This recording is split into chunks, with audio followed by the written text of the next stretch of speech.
제자신앙 148번째 시간으로 요한복음 21장 1절에서 14절의 말씀 가지고 믿는 자의 복이라는 말씀의 제목으로 주신 은혜 같이 나누기 원합니다. 어느 건축회사에 다니는 사람이 퇴직을 앞에 두고 회사 사장님으로부터 호출을 받았습니다. 퇴직하기 전에 마지막으로 집을 하나 지어달라고 부탁을 했습니다.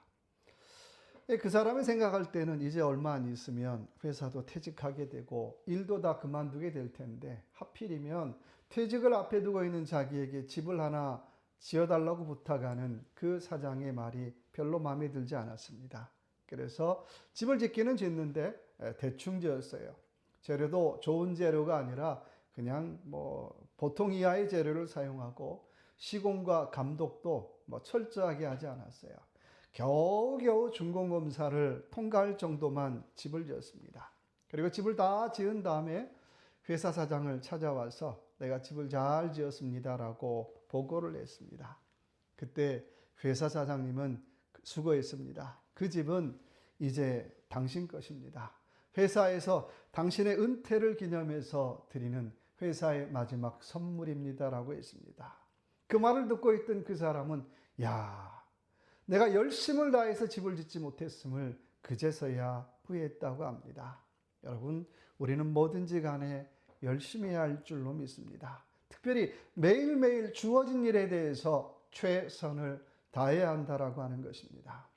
유명한 잔 밀턴은 매일 새벽 4시에 일어나서 시를 쓰기 위해서 최선을 다했다는 거예요.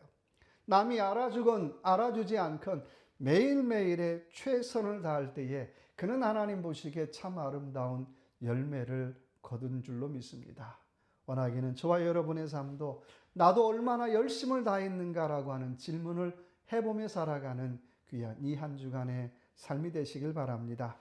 오늘 본문의 말씀에 다시 한번 실패한 제자들을 예수님이 찾아오십니다. 그리고 우리가 잘 아는 것처럼 배 오른편으로 그물을 던지라고 명령하자마자 153마리의 엄청난 고기를 잡게 됩니다. 아마 이 큰 소식은 갈릴리 전역의 큰 뉴스거리였을 것입니다. 신문이 있다면 당연히 탑면에 장식할 만한 뉴스거리였을 거예요. 오늘 제자들은 엄청난 축복을 경험했죠. 엄청난 놀라운 하나님의 축복을 경험한 이 사건을 통해서 믿는 자의 복이라는 말씀의 제목으로 같이 한번 은혜를 나눠보길 원합니다. 자, 첫 번째 11절의 말씀을 제가 읽겠습니다. 시몬 베드로가 올라가서 그물을 육지에 끌어올리니 가득히 찬 물고기가 153마리라 이같이 많으나 그물이 찢어지지 아니하였더라. 아멘. 첫 번째는 꽉 찬 복을 누리라고 하는 것입니다. 오늘 11절의 말씀 보니까 가득히 찬 물고기가 153마리라 이같이 많으나 그물이 찢어지지 아니하였다라고 고백하고 있습니다. 큰 물고기를 잡았는데 그물이 찢어지지 않았다는 거예요. 여러분, 믿는 자는 그물이 찢어지지 않는 복을 누려야 진짜 복인 줄로 믿습니다. 우리가 잘 아는 것처럼 히브리어나 헬라어의 알파벳은 전부 다 숫자의 의미가 있습니다. 그래서 153이라고 하는 그 숫자의 의미를 조사해 보면 하나님의 아들들이라고 하는 뜻을 가지고 있습니다. 오늘 153마리의 고기를 잡았다라고 하는 것은 이제 주님께서 그들을 제자로 하나님의 사람으로 세워주셨다라고 하는 위대한 사건이라는 거예요. 그래서 물고기가 많이 잡히는 게 중요한 것이 아니라 이제는 사람을 낚는 업으로 하나님의 사람으로 제자로 세워주신 사건이 중요한 의미가 있다라고 하는 것입니다. 또 하나 153마리는 우리가 잘 아는 것처럼 축복의 상징이죠. 그래서 우리가 잘 아는 모나미 볼펜은 하나님의 축복의 상징으로 153이라고 하는 숫자를 써놓습니다. 그래서 지금까지도 153 볼펜은 대한민국에서 가장 많이 팔린 볼펜으로 유명합니다. 지금까지 36억 개 이상이 팔렸다는 거예요. 많이 팔린 것 못지않게 하나님의 축복의 상징이라고 하는 것입니다. 제가 아는 집사님도 카페를 오픈했는데 목사님, 제가 앞으로 150세계의 카페를 내가 체인점을 만들겠습니다라고 하는 당찬 포부를 가지고 카페 이름을 153으로 정했어요. 그리고 현재 한 3개 정도의 지점을 오픈한 것 같습니다. 그런데 중요한 것은 중요한 것은 이 축복의 그물이 찢어지지 않아야 된다는 거예요. 이 축복의 그물이 찢어지지 않아야 진짜 축복이라고 하는 것입니다. 여러분, 아무리 많이 잡히면 뭐 할 거예요? 그물 다 찢어지면 소용없잖아요.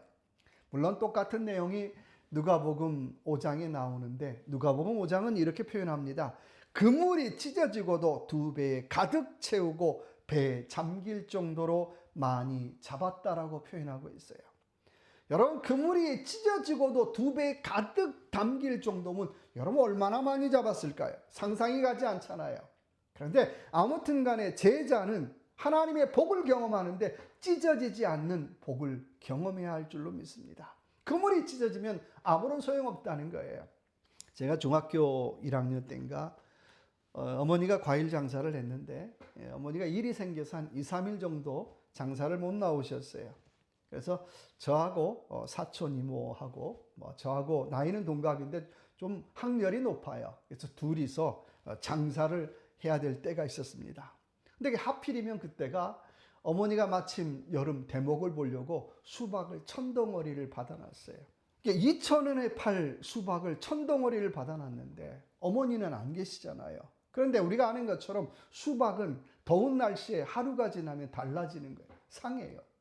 그래서 이틀 안에 이 수박을 다 팔아야 될 그런 처지가 되었어요. 그래서 하는 수 없이 1,000원씩의 할인 판매를 했어요. 근데 그때는 지금은 아닌데 수박 살 때 조그맣게 삼각형으로 구멍을 이렇게 잘라서 보잖아요. 그리고 수박이 잘 익었네, 안 익었네, 그렇게 확인할 때였어요. 2,000원짜리를 1,000원에 파는데 수박을 1,000덩어리를 판다고 생각해 보세요. 거짓말 안 하고 이틀 동안 수없이 칼질을 했어요. 사람이 인산인해를 이루었어요.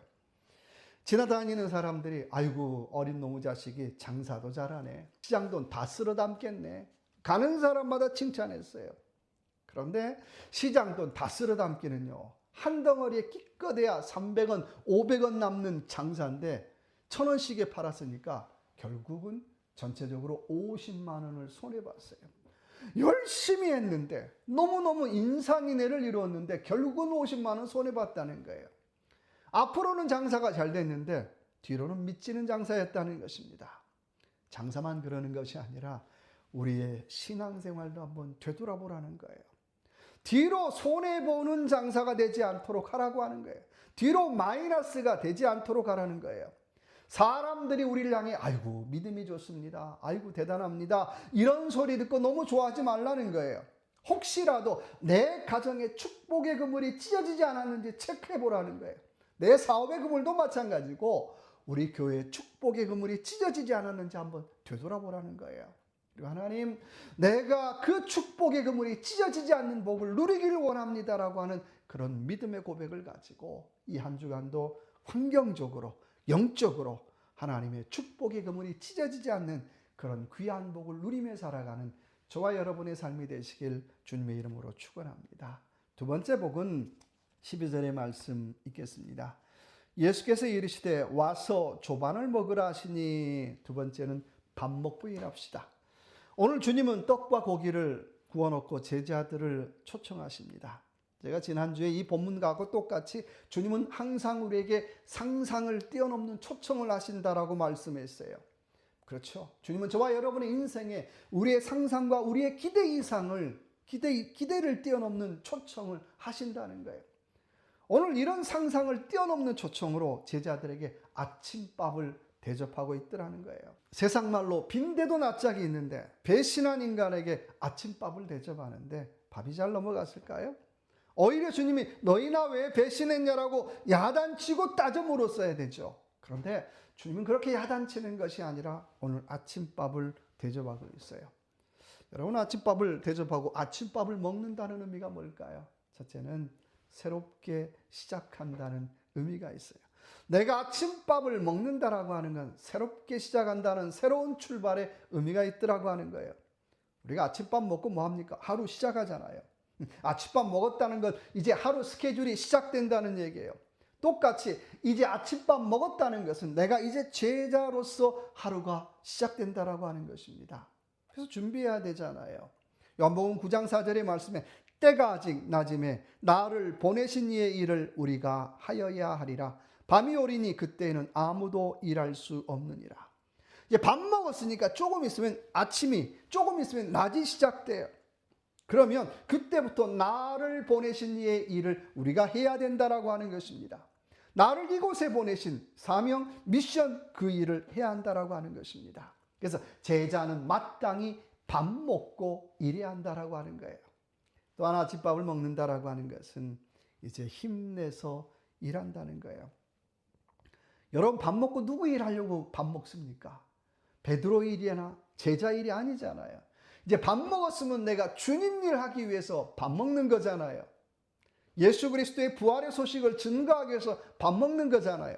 제자로서 일을 잘하기 위해서 밥 먹는 거잖아요. 내가 밥 먹는다라고 하는 것은 하나님의 일을, 주님의 일을 잘하기 위해서 밥 먹는 거예요. 여러분, 밥 먹어야 힘이 나잖아요. 그렇죠? 우리도 밥 먹어야 힘이 나잖아요. 또 영적으로 본다면 우리는 기도의 밥을 먹어야 힘이 나요. 격려의 밥을 먹어야 힘이 나요. 영적인 밥을 먹어야 우리는 힘이 나더라고 하는 것입니다. 저도 기도원 사역을 준비하고 있는데 어머니가 늘 저하고 통화할 때마다 하시는 말씀이 똑같은 얘기예요. 야야, 영적으로 능력받아야 된다. 능력받아야 된다. 능력받지 못하면 사역 제대로 감당할 수 없다는 얘기를 그냥 귀에 못이 박히도록 해요. 그렇잖아요. 사역자에게 필요한 것이 있다면 그거잖아요. 영적으로 능력받아야 제대로 사역할 수 있는 거예요. 이사야 40장 29절의 말씀에 피곤한 자에게 능력을 주시며 무능한 자에게 힘을 더하시느니라고 말씀하고 있습니다. 내가 하나님의 능력을, 주님의 능력 받지 않고는 우리는 일할 수 없더라고 하는 것입니다. 여러분, 큰 일이든 작은 일이든 하나님 내게 힘을 주옵소서. 내가 밥 먹고 일하기를 원합니다. 기도의 밥을 먹고 은혜의 밥을 먹고 하나님의 능력의 밥을 내가 먹기를 원합니다. 그리고 내가 주의 일을 잘 감당하기를 원합니다라고 하는 믿음의 고백을 가지고 이 한 주간도 승리하는 저와 여러분의 삶이 되시길 주님의 이름으로 축원합니다. 세 번째는 12절의 말씀입니다. 예수께서 이르시되 와서 조반을 먹으라 하시니 제자들이 주님이신 줄 아는 거로 당신이 누구냐 감히 묻는 자가 없더라. 세 번째는 감동으로 감격으로 일하라고 하는 거예요. 내가 제자로서 감동과 감격으로 일하라는 거예요. 감동받는 순간, 감격이 있는 순간 제자는 말이 끊어지게 됐어요. 오늘 12절의 말씀에 아무도 묻는 자가 없더라라고 말씀하고 있어요. 제자들이 입이 있는데 아무도 묻는 사람 없다는 거예요. 말이 필요 없다는 거예요. 이유는 뭐예요? 예수님인 줄 알았다는 거예요. 예수님께서 아침밥도 지어주고 또 예수님이 밥도 먹여주시고 그 모든 사건을 통해서 와, 내가 예수님 만났어. 다시 부활한 내가 주님을 경험했어. 라고 하는 감동과 감격이 있더라고 하는 거예요. 오늘 주님은 제자들에게 지금 세 번째로 나타났잖아요. 거기다가 주님 당신 만나요? 라고 또 질문하면 안 되잖아요. 도마는 한 사람으로 족한 거잖아요. 또 도마 같은 사람이 있다면 아마 주님 환장하실 것 같아요. 오늘 다른 제자들은 아무도 주님 앞에 예수님이냐고 묻지 않으시더라고 하는 것입니다. 묵묵히 밥만 먹고 있어요.